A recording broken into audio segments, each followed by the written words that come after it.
Imana yaduteze amatwi ya none nongera nguha ikaze aho tugiye kureba byinshi bitandukanye kandi byiza nk'uko ubimenyereye umunsi ku wundi tukugezaho ibyiza ndetse tukakugezaho amahirwe agiye atandukanye. Uno munsi tugiye kukugezaho amahirwe adasanzwe ndetse ni opportunité mpuzamahanga iri kubica bigacika kandi itabica uyu munsi ahubwo izabica ibihe byose. Niba watekereza kubona icyo wakora cyaguha inyungu kandi kikazagiguha inyungu ubuzima bwose, reka ntujye kure ahubwo ukurikire amahirwe aje agusanga uno munsi wa none. Ayo mahirwe ushobora kwibaza uti ni ayahe? Kora subscribe niba uri kuri channel yacu ya YouTube, hanyuma aya mahirwe ubusobanuro bwayo ntibukajye bigucika umunsi ku wundi. Dufite live good. Ushobora kwibaza uti live good ni iki? Ikora gute? Ese izakora gute? Ushobora kuba ufite ibibazo byinshi, ushobora kuba warayumvise kandi ushobora kuba ari n'ubwa mbere uyumvise, ariko ndagira nkubwiye ko uno munsi wa none tugiye kuyigusobanura neza. Ndi kumwe n'umutumirwa mugenzi wanjye kuva mu gihugu cy'i Burundi, aho tugiye kugusobanura neza. Njye nitwa Meta Coach Jerome, tukaba tugiye kugusobanurira uyu mushinga wa Live Good nk'uko ubona muri screen yawe. Live Good kuri produit nziza, kuri business nziza, tugiye kugusobanura, tugiye kuva imuzingo tugusobanurire byose. Uri kuri Tumenye TV, uri kuri channel yacu ya YouTube, kora subscribe hanyuma tugusobanurire nawe usobanukirwe na byinshi, maze ubone amahirwe meza ugiye gukorana nayo. Nagutindiye, reka ntumire mugenzi wanjye kuva i Burundi akugezeho byinshi. Ndakwibutsa yuko ukeneye kugira icyo tubaza udasobanukiwe neza, uduhamagara kuri 078 110 933. Iyo ni nimero yo guhamagara.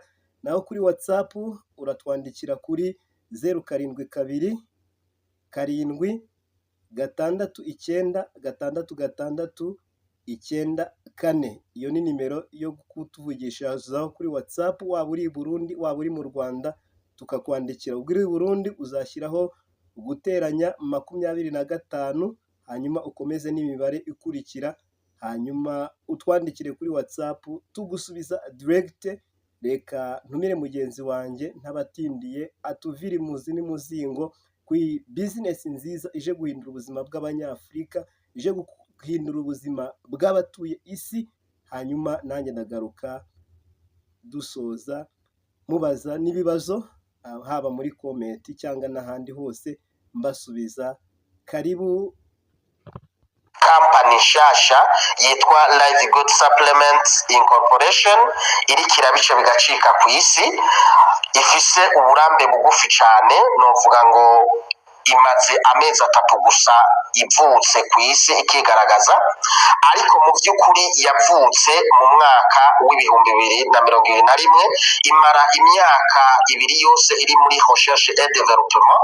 Ico gihe muri 2021 yari ifise biro muri leta ya California muri Etats-Unis, ikaba yari iyobowe ico gihe na Jennifer Shi, ariko mu nyuma aza kubogozwa muri ayo mabanga. Baraheza barondera abahinga bo mukorera mu ngata, kuko babona yuko ingaburo bariko baraha abantu byabagora, zashikira abantu zizimvye. Bashaka guhindura systeme kugira binjizemo MLM, kugira bace batangurana na 2023 ari nouvelle génération. Bace rero bashinga amabanga President Directeur General Ben Greniski, umutama w'imyaka irenga 50, akaba afite imyaka irenga 12, ari umuyobozi mu bigo bitandukanye bikora ingaburo. Hanyuma bace bakorana kandi n'umuhinga muri marketing, directeur marketing yitwa Nodel Kazan. Ubona n'umutama w'imyaka irenga 60, n'amavideo n'amafoto dufise arabigaragaza. Afise imyaka irenga 20 muri systeme ya MLM, yakoreye amakampani atandukanye menshi cyane ku isi. baca bafatanya n'uwundi muhinga yitwa Brian Goodkin afise imyaka irenga 45 akaba afise imyaka irenga 10 mu buhinga bwa laboratoire n'ibindi bijanye n'ingaburo akaba afise mbere na doctora mu bijanye no guhingura ingaburo uwo nawe ashingwa amabanga ya directeur chargé du développement des produits ariko kandi baca bahereza akazi n'umukenyezi wiwe Lisa Goodkin afise imyaka irenga 40 gato akaba afise uburambe bw'imyaka irenga 10 ari umwigisha mu kwinonora imitsi no muri psychologie akaba nawe yashinzwe amabanga yo kuba directrice chargée de l'éducation aux produits abo bahinga uko ari bane rero Ben Greninsky, Nodel Kazan, Brian Goodkin na Lisa Goodkin nibo bayobozi bane ubu tuvugana batanguje igikorwa ca Live Good mu kwezi kwa mbere kwa 2023 maze bayinjizamo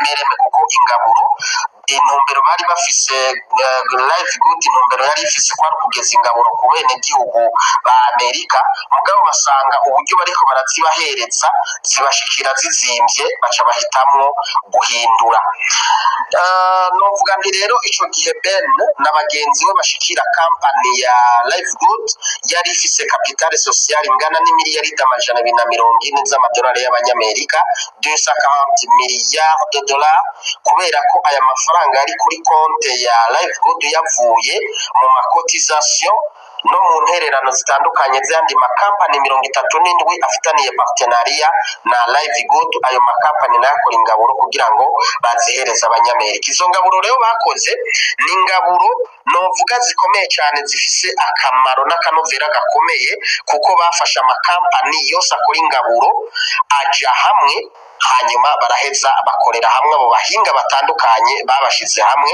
kuko murazi yuko ufise amafaranga akora ibihambaye kuri nosi rero bari bafise amafaranga yo kubahemba nico gituma bagize recrutement y'abameyer mu bijanye no gukora ingaburo hanyuma bakora novuga produits zitandukanye kuko Live Good ifise produits pharmaceutiques ikagira produits cosmétiques ikagira kandi na produits novuga complément alimentaire ikagira na produit du bien-être irafise amakafe irafise produit anti-aging irafise produit za jeunesse ariko kandi ireinvestisa no muri vêtements kuko Live Good iradandaza ni en ligne novuga nti rero mvuze yuko Live Good ari network marketing isanzwe noba nihenze ahubwo no vyita e-commerce ni e-commerce kubera iki kubera ko izi ngaburo novuga nk'akaroro nka ultra magnesium complex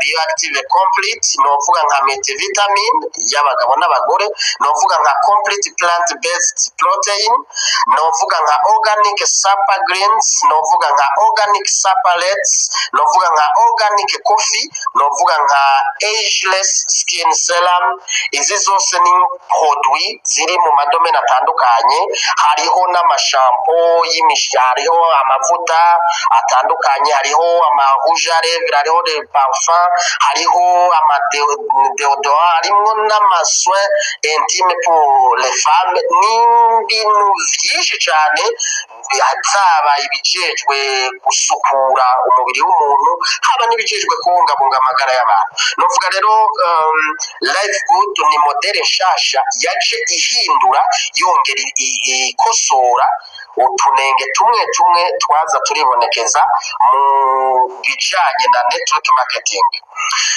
none rero ni kubera iki habaye impinduka Jennifer Chi muri 2020 kuva yirongoye ifise n'icicaro muri California bagahindura itariki 13 z'ukwezi kwa 12 2022 bakagira lancement officiel mu bihugu amajana 230 hama ubuyobozi bakabuhindura directeur general bakamuhindura akaba Ben Greninsky ni kubera iki ivyo babigize no kubera ko Ben Greninsky n'umuhinga mu bijanye na marketing aje afise ubumenyi buhambaye barabona yuko produit za Live Good baziranguje ku bagrossiste zashikira abanywanyi zamaze kuzimba baca rero bagira impinduka bagize n'izihe batanguye gufuta ibijanye na stock hagati mu bantu batangura gufuta ibintu byinshi kugira ngo za produit zishikire abazikeneye bitagoranye.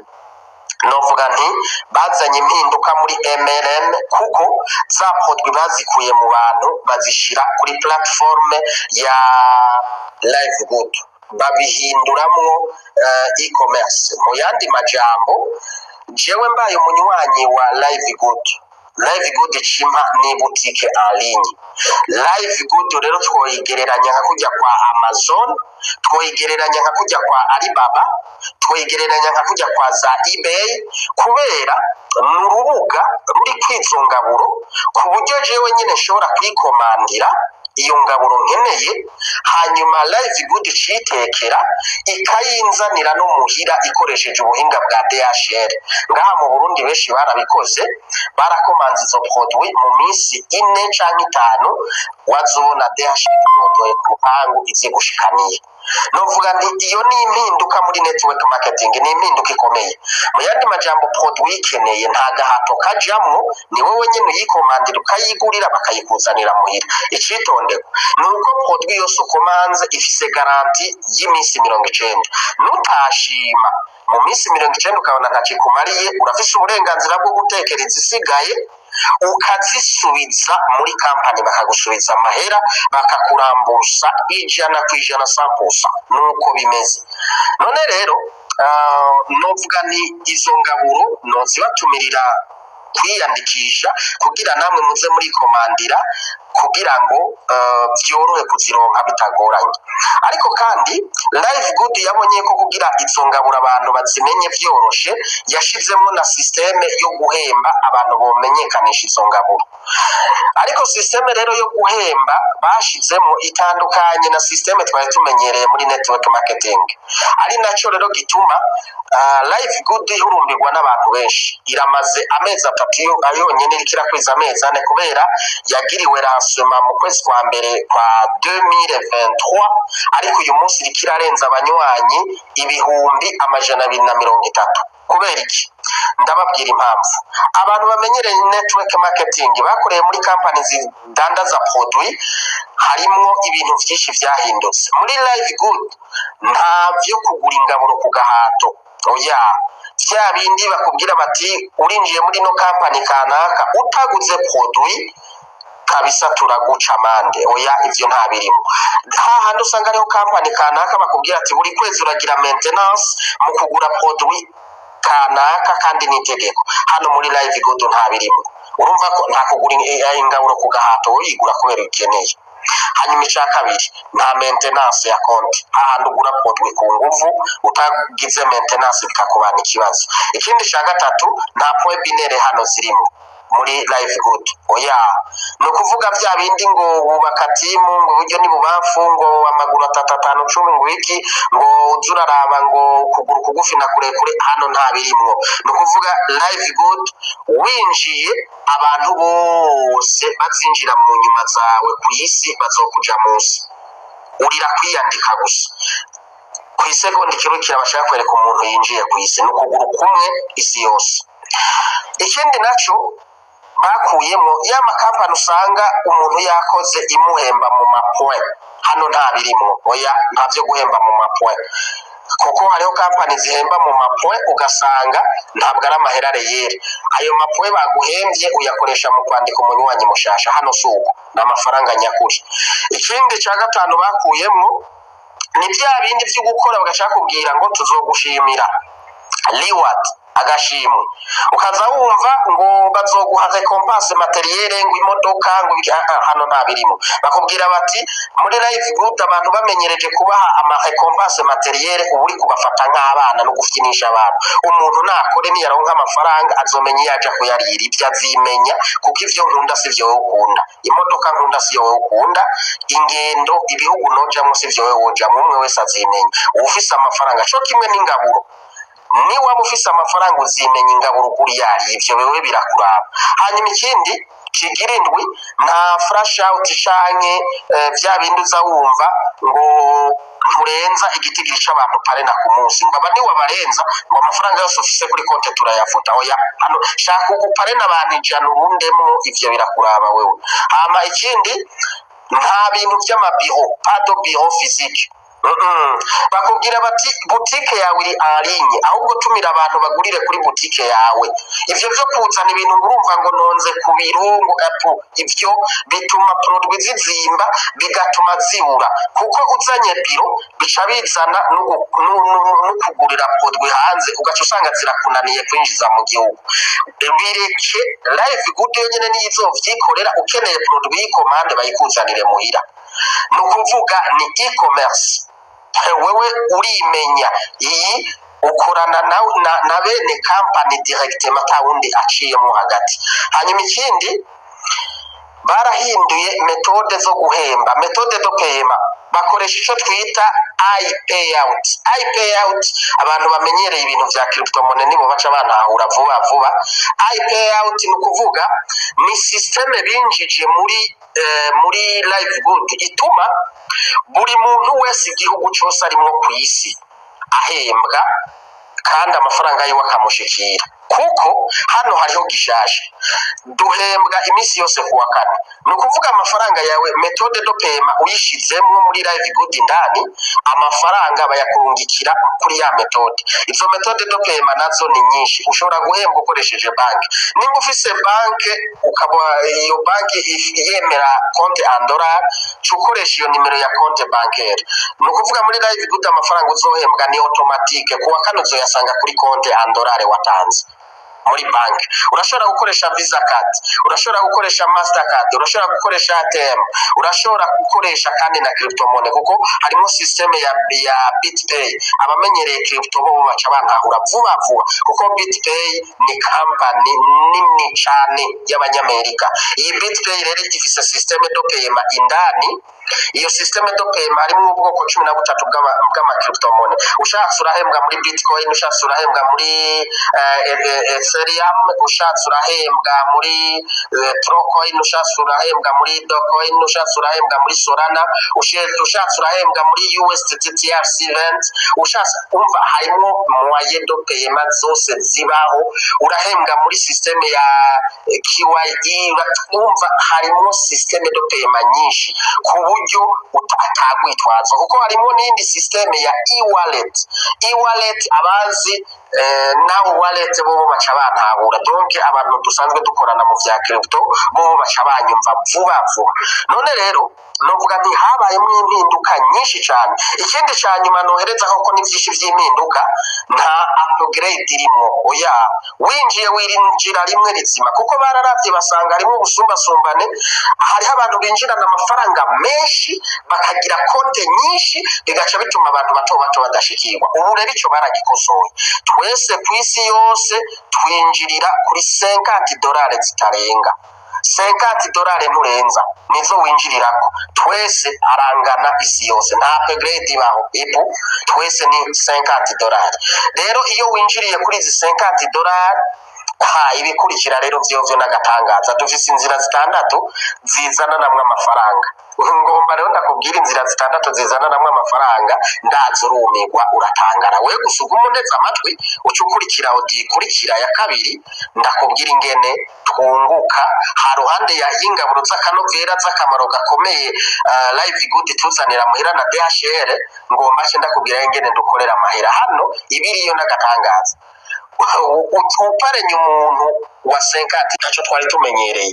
Ikindi tutari tumenyereye ni company itangura MLM igatangura ifise umutahe. Ni ukuvuga Live Good ifise kuri konte capital sociale ingana ni miliyaridi $240 z'amadolari y'abanyamerika. Ayo mafaranga ni menshi cyane. Tuzoyahembwa, dusubire tuyahembwe, sinzi na ryari tuzoyamara. $240 miliyari na mafaranga menshi cyane. Izindi company twaye tumenyereye winjiye uza gukurikira we baca baguhemba muyo uwinjiye mu nyuma yawe azanya. Ariko hano ni gitangaza, amafaranga asanzwe ahari. No kuvuga rero ntavyo kwikeka ngo Live Good iranyiba, ngo Live Good irugara. Yo kugara gute kandi ifise produit ziri harinye zirenga 28? Yo kugara gute? Ibandanye kwiza igitigiri ca produit dandaza. Uyu mwaka uzohera produit zabaye 100 harinye, none ko baguma bagura wumva izogara gute ko ifise capitale sociale wumva izogara gute ndiko ndabikubwira ndagutumira wowe uri kuranyumviriza fata ibi bintu serieux kuko ukabinegirija ubu mu kwezi kwa kane 2023 mu kwezi kwa kane 2025 uzoza wumva tukibivuga muri 2030 wumve tukibivuga uvuge ati ivyo ni biki injira rero nyarusa niyo mpamvu rero imbere yuko mvuga ibindi byose uri karaguhaye amakuru uca umusaba link wiyandike kuko gufata ikibanza indani muri company bifise akamaro uca wihuta wiyandike ivyo kuri ucuriha mu minota iza gukurikira mu kubanze wiyandike kugira ngo abantu bareke kubandanya bagutanga twagiye rero none twunguka gute inzira ya mbere izana namwe amafaranga muri Live Good ni commission de démarrage rapide hebdomadaire. Ibi rero mu nyumve neza naho Live Good ari ukuguru kumwe isi yose ubishatse kugushaka kwawe urubaka icyo twita team propre. Ni rero komisiyo ya mbere twita commission de démarrage rapide. Nakubwiye ko ufata urupapuro n'ikaramu ukazura vyandika ubwo warutoye tora urupapuro zuravyandika. Rero nivyo twita parrainage direct mu yandi makampani. Nukuvuga dufise generation 10 kuri generation ya mbere winjije umuntu ari wowe umuvyaye baguhemba 50% yayo yinjiriyeko nukuvuga baguhemba $25 muri za $50 azanye kuva nakabaho je nakoze mereme nyinshi je nakoze business ari nyinshi nubwa mbere mbonye company ihemba 50% kuri première generation nubwa mbere mbonye company ifise produit ikora bino bintu ifise ukuguru kumwe kandi ihemba amafaranga ngano kuva nakaba nukuvuga ugaparena abantu 10 uzo ufise $250 ba bantu b'ubwoba n'amakenga nimba uvuga ngo no hava momba injira utange $50 ucuparena abantu babiri amafaranga yawe $50 uzo yisubije company muzoba muvanyeko ego nuko igasha nimba ushaka kwiyorohereza nuko niwe waparena abantu 10 n'amadolari 250 niwe parena abantu 100 n'amadolari 2005 kandi ndamuzi umuntu yaparenya abantu 100 amazeyo amezi abiri ushatse uze ni boss ndamukubwira izina hari kuri grade ya platinum ubu tuvugana mu mezi abiri n'ingitangaza nivo ya kabiri generation ya kabiri wa undi wazana nawe ni yavyara bazoguhemba 10% yinjije umuntu nukuvuga bazoguhemba $5 generation ya gatatu ni 5% generation ya kane ni 5% generation ya gatanu ni 3% generation ya gatandatu ni 2% generation y'indwi ni 2% generation y'umunani ni 1% generation y'icenda ni 1% na generation y'icumi ni 1%. Urumva ayo mafaranga wubatse timu yiwawe personnel n'amafaranga y'umurengere. Aha rero nimba ufise ikibazo ucubazo uguhaye audio kuko ibi biratahuritse birasobanutse naho wokorera inzira imwe gusa wotunga aha ndakubwije ukuri. Inzira ya kabiri zana amafaranga nico twita commission matrice rero iyi matrice je yaranzungurije ndagira ibizunguzungu ndavuga ndarota cyangwa kumukuru. Iyi rero matrice babantu bose binjira ku isi bashikira mu kintu twita power line. Power line rero donc ligne de pouvoir. Power line aba muri Live Good nyumve neza isomene itangura vendredi igahera kuwa kane nukuvuga muri Live Good duhembwa amafaranga yose twakoreye indwi yose ku munsi wa kane w'indwi kurikira nuko bimeze imyaka yose.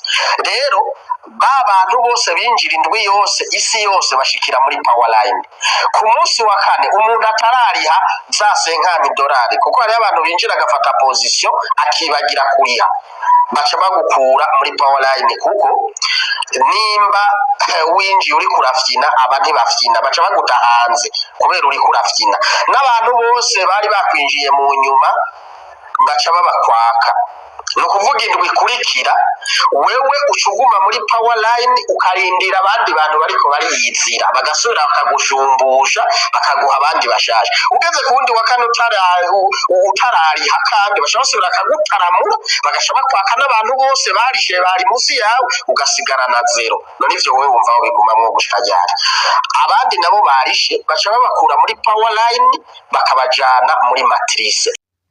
aya magrade adufasha iki muri matrice arafasha munkurikire neza navuze yuko muza muracapa ivyo ndiko ndavuga iyi grade ya no classe no muri matrice irakora naho woba ta grade n'imwe ufise nta ngorane ata muntu n'umwe wazanye kuko matrice ifise generation 15 zirenga zahora ari 15 muguhu bagiye kuzirenza mugabo reka ndababwiye gushika kuri generation ya 15 ku mu diamond mu crown diamond nzomubabwira uwundi munsi kuri generation yose uko ari generation 15 usanze company yagushiriye ko umuntu umwe bisigura ko iba yaguhaye amafaranga angana na 0,25 dolari nuvuga kuri generation ya mbere baguha abantu babiri bisigura ko ari 0,5 dolari kuri generation ya kabiri baguha abantu bane ucufata abantu bane ugwize na 0,25 ucutora idolari rimwe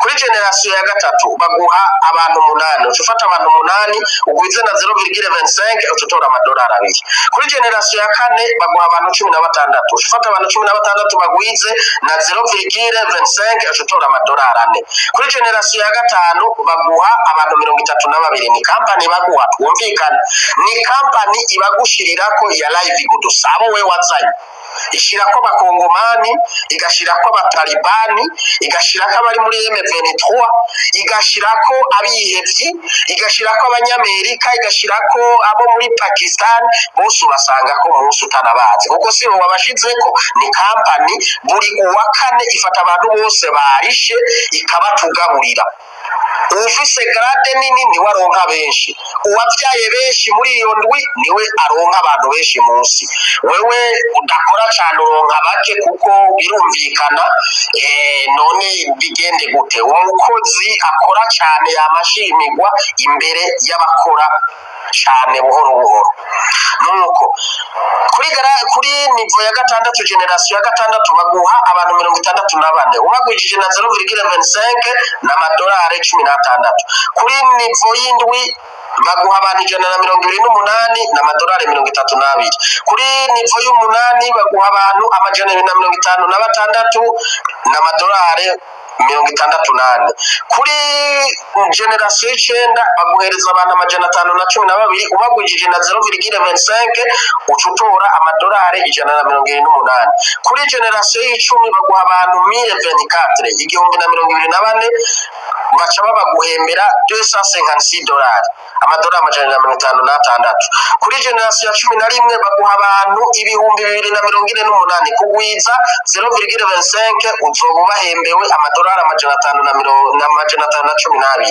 kuri generation ya 12 baguha abantu ibihumbi 496 ugwijije na 0,25 bazoba baguhaye amadolari 1028 aha rero uri umunokrasa ata muntu n'umwe wigeze uzana ntabwo uzorenga guhembwa muri matrice kuri nivo ya 12 aya mafaranga yose guhera kuri nivo ya mbere generation ya mbere 0,5 uteranije na ukateranya ukamanuka ucutora ibihumbi 247 n'ibice bitanu 2047,5 dolari ni hahandi rero uhora wumva abantu bavuga bakubwira ngo ni winjire muri live good naho utozana umuntu n'umwe buri kwezi urafise amahirwe yo guhembwa ibihumbi 2 n'amadolari 47 n'ibice bitanu ku kwezi ata muntu n'umwe wazanye rero kugira ushikire uyu mushahara buri kwezi bisigura yuko company izoba yarakuze bizogutwara nk'amezi 18 kugira ngo company igushirire mwaba bantu bose ndasubiramo bizogutwara nk'amezi 18 kugira ushikire uwo mushahara mugabo buri ndwi buri kwezi nako murantunga kuko aya mafaranga ya matrice tuyahembwa le premier jeudi du mois utangura kuri make biza biraduga hazogera igihe ushikira uyu mushahara matrice yawe izoca yiyugara nimba ata muntu n'umwe uzoba warigeze uzana ishiba rero ikirimba uzozura yahembwa buri kwezi kuko n'umuzingi ariko iyo wabaye umusiriva cyangwa umubronze warazanye abantu babiri canke warazanye abantu 10 basha bakudugiriza kuri nivo ya 13 kuri nivo ya 13 kampani ikiguha abantu kugwiza kabisha iguha abantu 8,192 ugwijije na 0,25 ucutora ibihumbi 2 n'amadolari 2048 dolari uciye uteranya nayo ya nivo ya 12 yo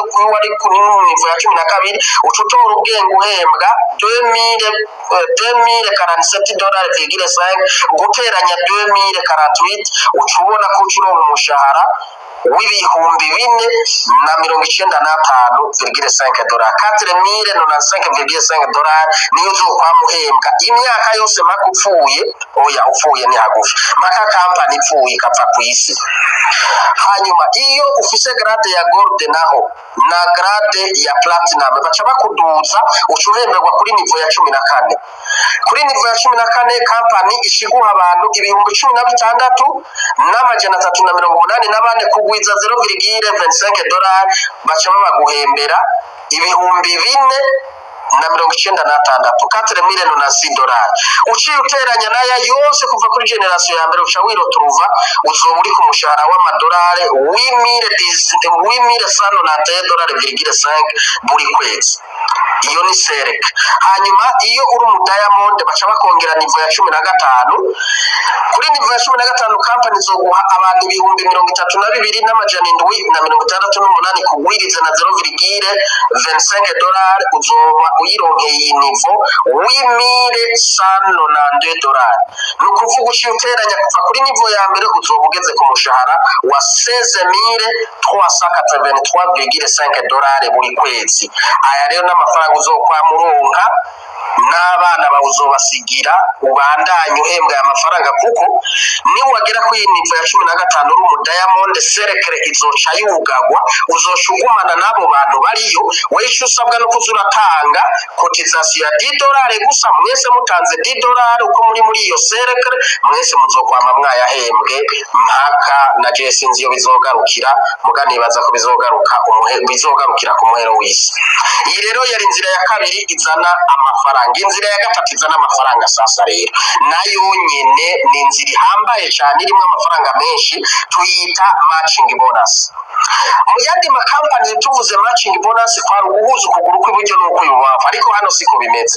Iyi matching bonus bisigura muri ya nzira ya kabiri ya matrice nari mpejeje kuvuga. Matching bonus bisigura iki? Ni generation zitanu. Generation ya mbere baraguhemba 50%, generation ya kabiri 10%, generation ya gatatu 5%, generation ya kane 5%, generation ya gatanu 5%. Bisigura iki rero iyi matching bonus? Nukuvuga bantu bari muri matrice ari umuntu wenyine wabyaye kuri generation ya mbere amafaranga azoronka buri kwezi muri matrice muri cakirimba uzoyaronka ko 50%. Mu yandi majambo nimba umuntu wavyaye yaraduze garata akaba mu diamond muri matrice akaba ari karahembwa 16,000 dolari wowe directement bazoshaka guhemba 8,000 dolari bazoguhemba 50%. Kuri deuxième génération ni 10% z'abavyawe nabo wavyaye gutyo nico gituma muri live good ni vyiza yuko upare n'abantu wewe nyene kwizina ryawe kuko urabona aya mafaranga yo kuri matching bonus ni gitangaza. Nimba wavyaye abantu 100 aba bantu 100 buri muntu muri aba bantu 100 akaba ari karonka 100 dolari zivuye muri matrice ni kuvuga uzocuronka ko kuri aba bantu 100 izi 100 dolari buri muntu wese aronka fois 50%. No kuvuga ucuronka 5,000 dolari buri kwezi uzozona aya mafaranga yaje kuri konte. Iyo mvire rero gushika kuri generation zitanu. Hanyuma inzira ya kane izana amafaranga ni vente au detail. Nimba ufise umwete yo kudandaza produit ni generation 10. Première génération toujours ni 50% gushika kuri generation 10%. Ibi navyo babiharura gute? Wowe ni wakomanda produit ku gatwe kawe nta komisiyo kuko produit barazigabanije ibiciro gushika ku bice 90%.